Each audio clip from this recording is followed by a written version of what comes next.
Good morning, brother. I spent the good past few weeks, about 3, 4 weeks, overseas in Thailand. I've spoken about this in my channel before, and I've actually recommended that if you're a young guy, you're kind of lost, you don't know what to do, you need something new, you want to get out of your comfort zone. If any of these things you align with, I've recommended that you actually go out to Thailand, fly by yourself solo, and spend a good 3 to 6 months, 2 months, whatever it is, by yourself, exploring different fears, different things that you didn't know, trying things that you don't know, and just learning about what's out there, right? And there's many other things, like you can just go there and do nothing and you won't get anything out of it. There's many other things that I would actually recommend you to do if you go to Thailand to get the most out of it, but that's not the topic of this video. The topic of this video is idealizing countries like this, like Thailand or, like different countries apart from the West. And I was there. I've been to Thailand 3 times now, and the first time I went was 3 years ago. Every year I went once. The first time I went, I was starstruck, right? It was just like amazing. It was nature, beautiful sunsets, coconut waters, cheap food, really good. Being on the scooter, driving, freedom, all that jazz that you've heard before about Thailand, essentially. What's up? I've got 4 or 5 cats now. I've got 4 kittens and one big cat. I don't know if you guys can see. So I'm a father of 5 right now. What's up, baby? We've idealized countries like this, and I've done this, and many people are doing this now. You've heard the saying, the West is falling, the West is dead, degeneracy, all this kind of shit. The West is this, the West is that. And then you've also heard third world countries, I don't want to say, but developing countries like Thailand, Bali, not Bali, but I think it's Indonesia that Bali is a part of. I could be wrong. Now, you've heard about these places that offer freedom, and it's just like nature and it's beauty and freedom and freedom and freedom, right? It's attractive to dudes like you and me. You and me want freedom. You don't want to be told by others what to do, neither do I. I want to be able to do whatever I want, whenever I want, and I'm assuming you do as well. And so, developing countries do kind of like allow you to live out that. Also, you think, right? And like I said, I've been to Thailand 3 times now, and I've spent over, I'd say, 8 months or 7 months in total altogether. And the second time I went, I spent 6 months there, just like living and working and getting to see what day-to-day life is actually like. Not from the perspective of somebody going there to holiday or somebody who already has a business and money, but from the perspective of someone who doesn't have any money and actually needs to work like the rest of the population, right? So I was just like anybody else. I found a job, I was working 40 hours a week, 50 hours a week, making money and, going out and doing whatever. So I got to live there and work there and see what it's like. And I got to see what the local Thais would do and how they would live.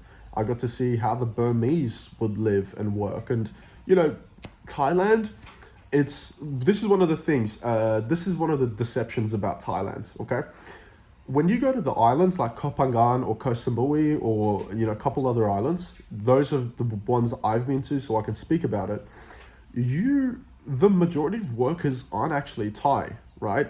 You go to like construction sites, you see trucks, Toyota Hiluxes with like 10 different people on top of it and on the back ute. Most of them aren't Thais, brother. They're actually Burmese. They're from Myanmar, and they've come and escaped their country because there's civil war right now in Myanmar. There's a lot of gunfighting and killing and murder happening.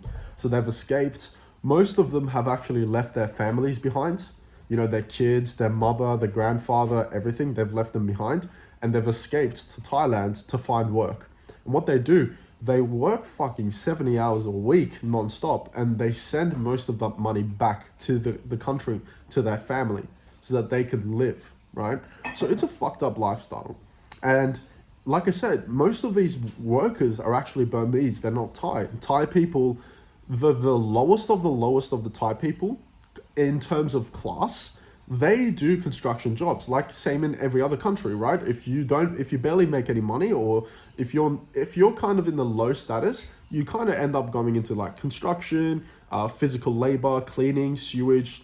And I'm not saying like that's a bad thing, because we need those motherfuckers, right? But they end up working construction. But most of the other Thais, they end up opening up businesses. They sell food. They have those kind of things, or they work in Bangkok in the offices, big cities. So this is happening. Now, what this means to me is a country that is idealized by so many people, right? It's idealized by so many people, has actually a dark background, okay? And the dark background here is literal, like, poor cunts, literal people who are coming from war-torn countries, coming here to make a living so that they can send every penny back.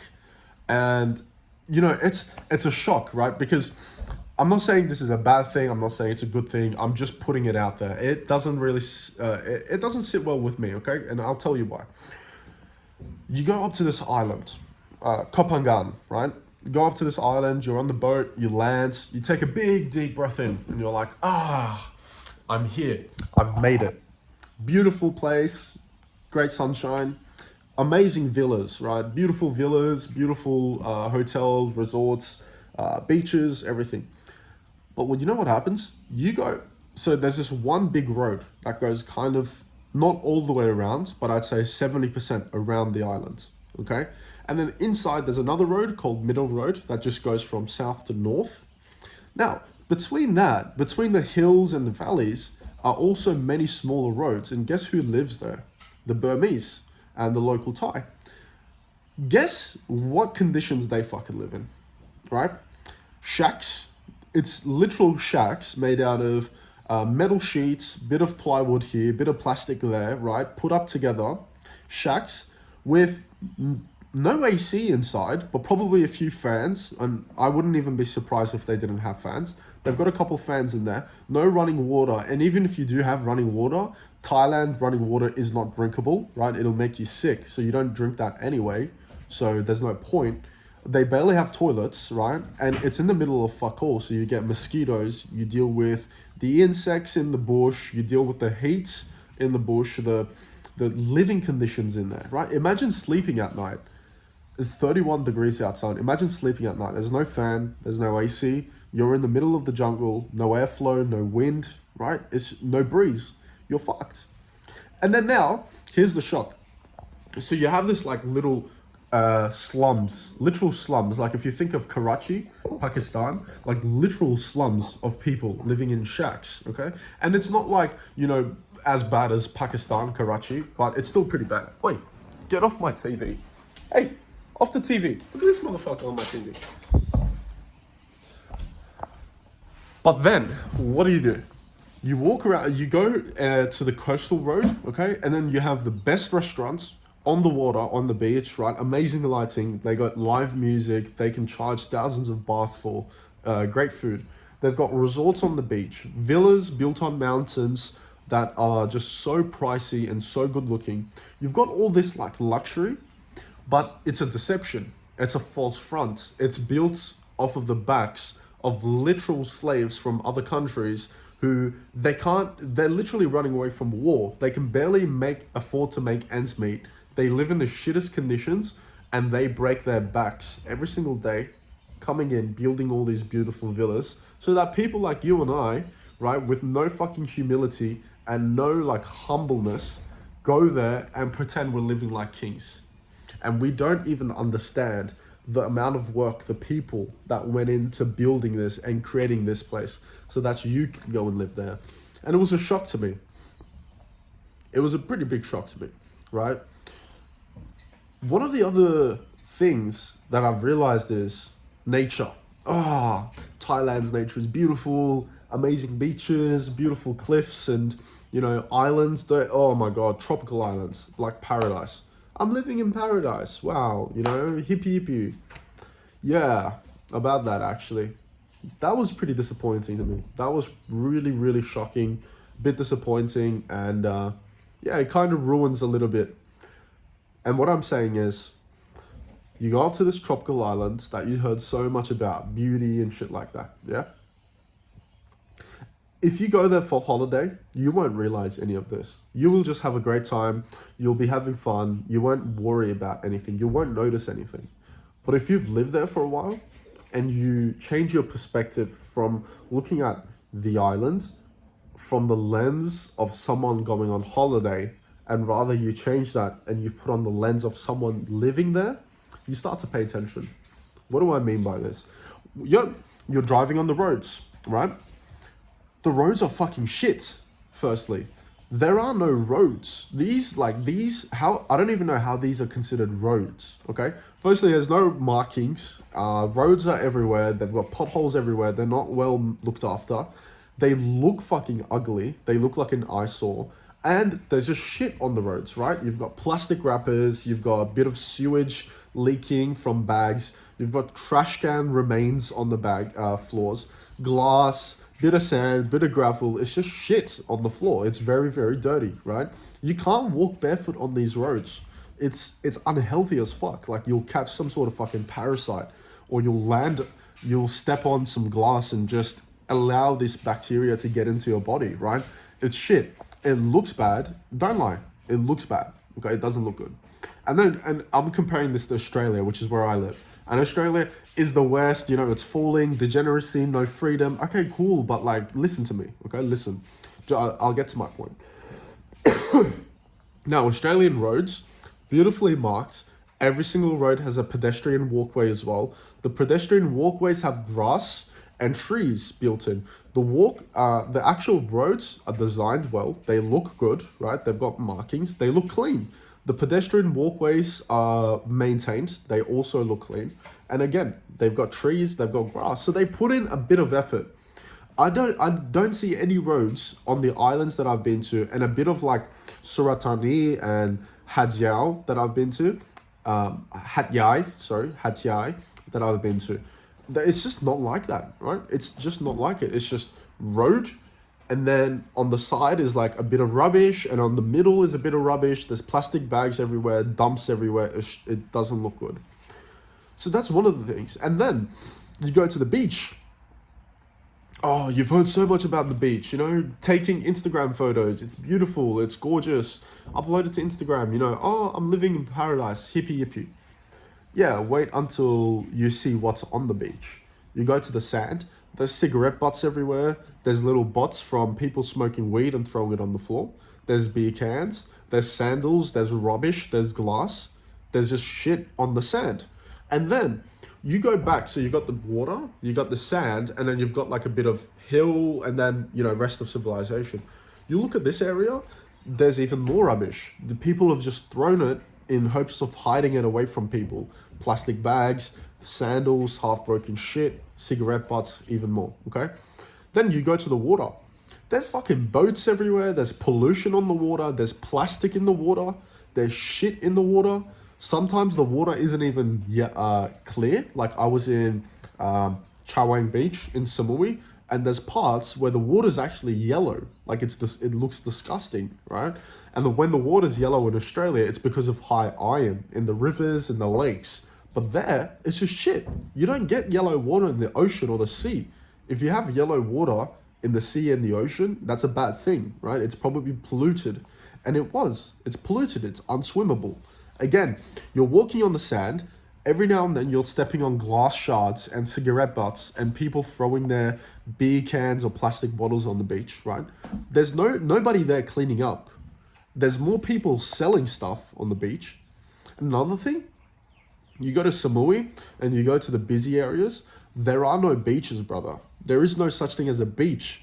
It is just a massive stretch of sand that's been privatized and developed into resorts and restaurants and bars all along. There is no beaches. When you go to a beach in Australia, right, even as simple as Bondi Beach, you go to Bondi Beach, dude, it's just a beach. There is nothing built on the beach. There is just sand everywhere, right? And you're free to come. You can set up your tower for free. You can enjoy and stay there as long as you want for free. However, In the islands, the touristic places that I've been to, and part of the other places that I've been to and I lived and I've seen it, every single beach has been privatized. People build resorts, massages, bars, clubs on the beach. Guess what? There is no entrance to the beach now. You have to walk through one of these fucking buildings to get to the beach. And you have to do the same if you want to get out. Now, where do you set up your towel? You don't. You have to find a resort to sit at and pay and enjoy their amenities. There is no part of the beach that's available for you to set up the towel. Now, why? Because usually there's not enough space because it's just owned by buildings. Or two, because it's so hot that you can't even set up your towel there. There's no shade, right? Sometimes you do get shade in the afternoon and you can set up your towel so it's away from resorts and you're in a bit of area that's not owned by anybody. What does this also mean? You're surrounded by fucking families and kids and people drinking and smoking and eating. It's not a beach. That ruins the whole purpose of a beach. People come to the beach to swim, relax, and have a good time, right? Enjoy the sun, enjoy the nature. When you privatize a beach with bars, clubs, and restaurants, people go there to spend money. They don't enjoy it anymore. People eat, you get kids running around, you get people making noise, right? And what does that attract? It attracts more people. So the beach loses its value for being somewhere nice, quiet, beautiful, and somewhere you can enjoy, right? That just ruins the whole aspect of it. So you have this whole thing happening. So what I'm getting at, bro, it's all a deception. It's a deception. You think you're coming and looking for a better life and you want to run away from the West and, you know, the West has no freedom. It's deception. What I've realized is when you have a place that's beautiful or untouched, any place where there's a lot of human beings, it gets fucked up, right? Kopangan, 30, 40, 50 years ago, that place was amazing. It wasn't busy. It was more beautiful, forests and untouched beaches, right? Now, today, you go back there, massive deforestation going on. People are literally clearing up trees, hectares and hectares of trees every single day and putting up new villas, a lot of new construction. They have no rubbish collection centers, bro. They just dump rubbish into a junkyard. Come on. There's no sewage. There's no sewage working. There's no drinking water anymore. There's just villas and buildings everywhere that wasn't planned. The roads are shit. The beaches are all privatized. There's rubbish everywhere. This is the country that you're trying to escape to from the West. And then now again, comparison, right? Where I live in Australia, dude, holy shit. Like, I've got roads. The roads have trees and grass. There's fresh air. There's no pollution on the roads, right? People come and maintain that shit, and not as much as compared to others.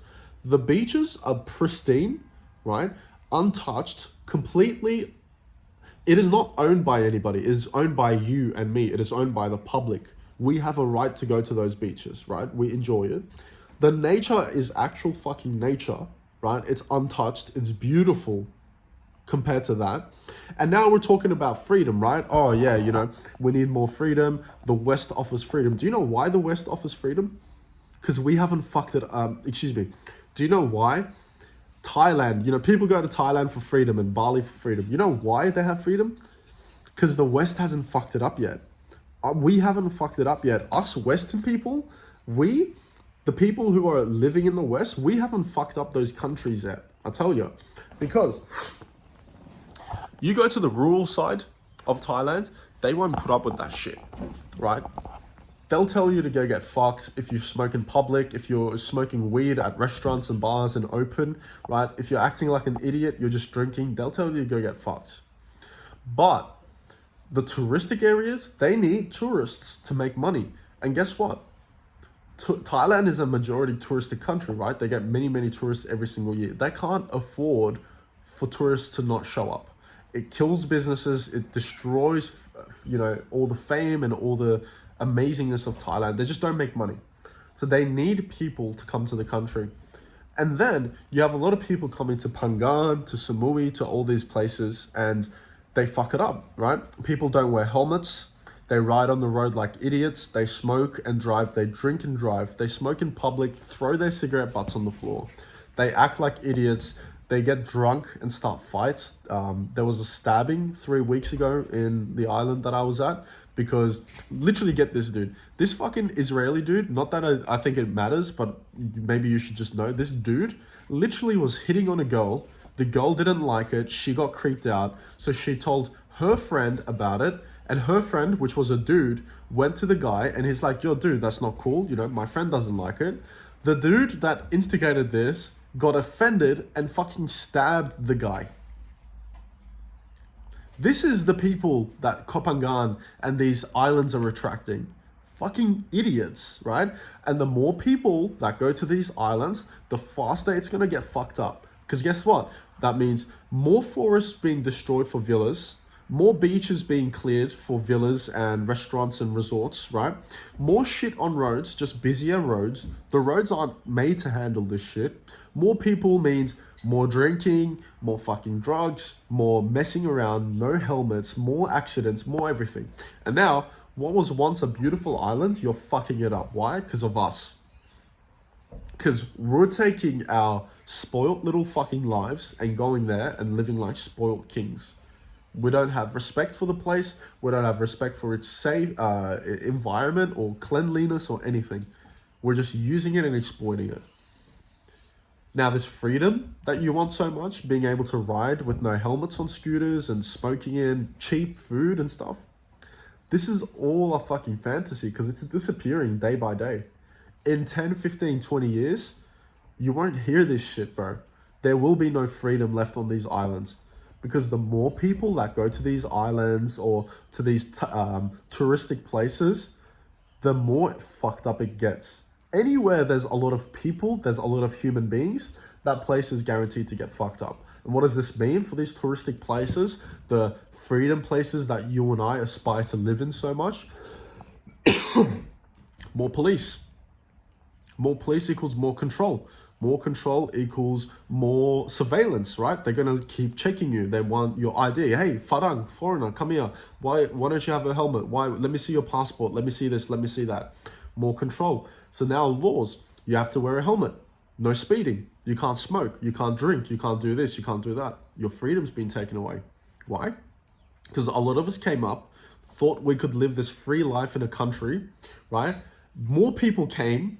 More people equals more fucked up. And once a place gets fucked up, you get more control. You get police. You get people coming in controlling the place. So what was once a beautiful island is losing its freedom. It's losing its nature. It's losing its value. It's losing its I value. You know, oh, a beautiful island, yada yada, amazing life. It's losing its value. Now, people are leaving the West, going to these places in hope for a better life. Dude, I've been there. It doesn't feel like a better life. What actually needs to happen? If you really want to live this cool life of like, I'm away from people, I'm in nature, I live beautiful place, beautiful life, I want my freedom. What I've noticed is, you need to go to a place where there's not a lot of human fucking beings. Wherever there are a lot of humans, that place is guaranteed to get fucked up in the future. We have greed. Everybody is driven by greed. Most of the population. Money, status, wealth. The more people that come to this place, the more competition, the more greed, the more wealth, and the more status people want. Guess what? That's how you get a place fucked up. Phuket, the island of Phuket. What was once a beautiful island is now just a commercial fucking hub. Koh Samui, what was once a beautiful island is turning into a commercial hub. There's just shit buildings everywhere. The roads don't make sense, right? Everything was just built by not planning for the future. Everything's built just like that, right? There's nothing happening that makes sense. Nothing was planned. And these countries are getting ruined. What I've noticed is you got to go to places where there aren't a lot of people, where people aren't going in and going out a lot, where it's quiet, away from the rest of society. So then that really doesn't matter what country you pick. You're worried about police? You're going to get into trouble with police if you live in California, or if you live in Sydney, the city, right? You're worried about freedom. How can you expect to have freedom in Sydney or California or Hong Kong or Bangkok, right? These are big cities. There's a lot of people. A lot of people usually equals more fucked up stuff. More fucked up stuff means more police, more control, more laws, more regulations to prevent a lot of people from doing a lot of fucked up shit. But if you have a small community, right, you go to Sicily, dude, you think there's police on the road? You think they got cameras on the road? Sicily.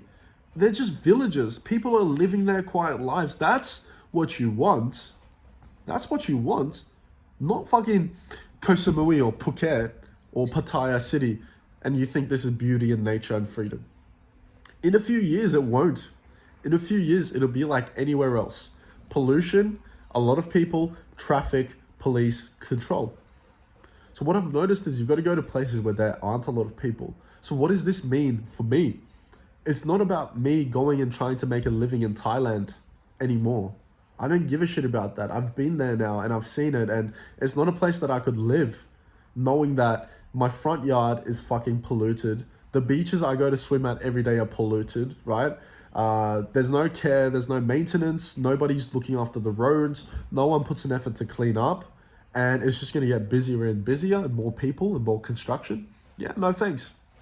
What I've noticed is you got to go to places where there aren't a lot of people. What does this mean? Rural villages, right? Away from cities. The beautiful thing about Australia is the cities are so far away from each other that you can still find villages and rural areas on the coast. And so, guess what? I'm thinking about that, man. I'm thinking about in the future, rather than living in Thailand, thinking about saving up and, you know, working towards buying something for myself near the coast. Imagine like I could find that in 2 acres of land or property on the coast, 10-15 minutes from the beach in a small village with about 1,000-2,000 people, you know, 10 hours from the city, 3 hours from the closest place. Like, it sounds cool, it sounds ideal, it's a nice place, right? But that's freedom. That's nature, that's peace and quiet, that's stability, that's what we wanted, right? A quiet life with freedom and people and nature and going to the beaches and doing what you want. That's where you do it, man. Anyway, man, being a long video, a little bit of a rant, but think about it, bro. Your perspective that you want us to live on these beautiful islands, the grass is always greener on the other side until you go there and you realize this is just like anything else. Everything loses novelty after a while. And this place that we fantasize about so much is going to change in the next 10, 15, 20 years. So really think about what you want. Is it just the fact that this is the beautiful island and people are going here and it sounds good? Or do you actually want a quiet life away from people, living in freedom, living in nature, aligned with your life purpose? Think about it.